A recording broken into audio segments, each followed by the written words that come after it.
Nó kéo này. What the... Lên luôn.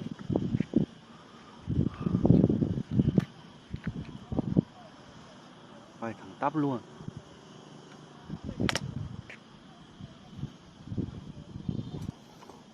Đẹp thật.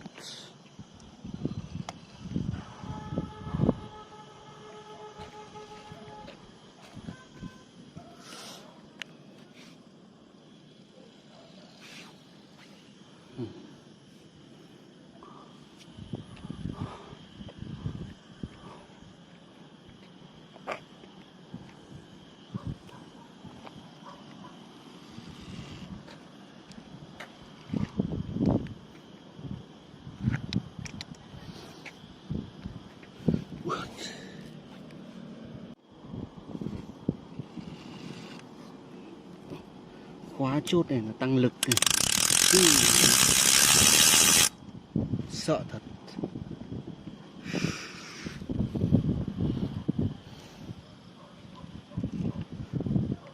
Kéo mạnh lắm.